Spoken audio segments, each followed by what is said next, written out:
La vie, elle est bien trop précieuse pour se laisser limiter par nos peurs. Et c'est pour ça que je te fais cette vidéo, pour qu'à la fin de cette vidéo, tu saches les maîtriser. Parce que le problème n'est pas d'avoir des peurs, le problème est de se laisser maîtriser par elles. Parce que combien de fois elles nous limitent, ces peurs? Combien de fois on aimerait exprimer notre vérité ou faire des choses qui ont du sens pour nous, mais on n'y arrive pas parce qu'on se dit mais et si je perds tout? Et si je repars de zéro? Et si je foire? Et si je perds mon argent?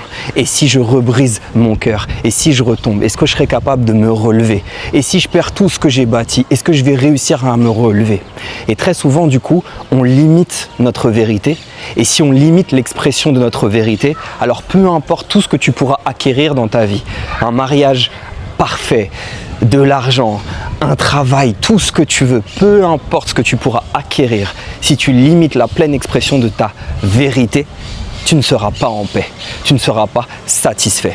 Et donc, la seule chose qui peut empêcher ta pleine expression, ta pleine réalisation, au fond, tu le sais, ce sont tes peurs. Mais tes peurs, au final, elles ne sont pas mauvaises, parce qu'en réalité, ce sont des guides. Et ce sont des guides vers ce que tu es.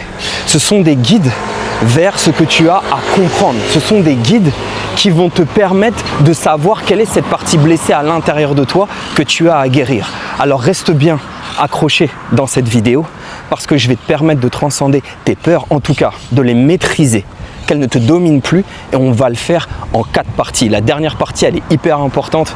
C'est un peu, je dirais, le bonus de vie. En tout cas, c'est la partie sans laquelle les 3 autres risquent d'être bancales si tu ne maîtrises pas la dernière.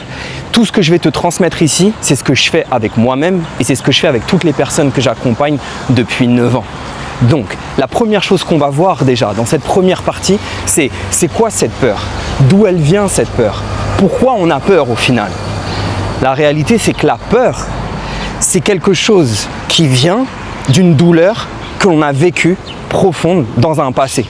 Et cette douleur que l'on a vécue, un manque que l'on a ressenti, le manque, ça peut être par exemple le manque de présence d'un père, d'une mère, une humiliation, un rejet, un abandon, peu importe, toutes ces choses-là, une violence que l'on a subie, toutes ces choses-là ont marqué en nous une énorme blessure, un énorme vide.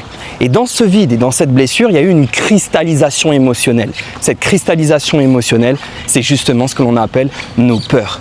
Et du coup, ces peurs-là, qui sont cristallisées à l'intérieur de nous, on va les retrouver dans notre vie, dans différentes situations. Très souvent dans nos relations, mais aussi très souvent dans les projets qu'on va vouloir bâtir aux différentes périodes de nos vies, dans les différentes crises de nos vies. Et donc en réalité, quand tu rencontres une peur, quand tu as envie d'exprimer ta vérité et que tu sens qu'il y a une peur qui t'empêche de le faire, en réalité, c'est un face-à-face avec ton passé.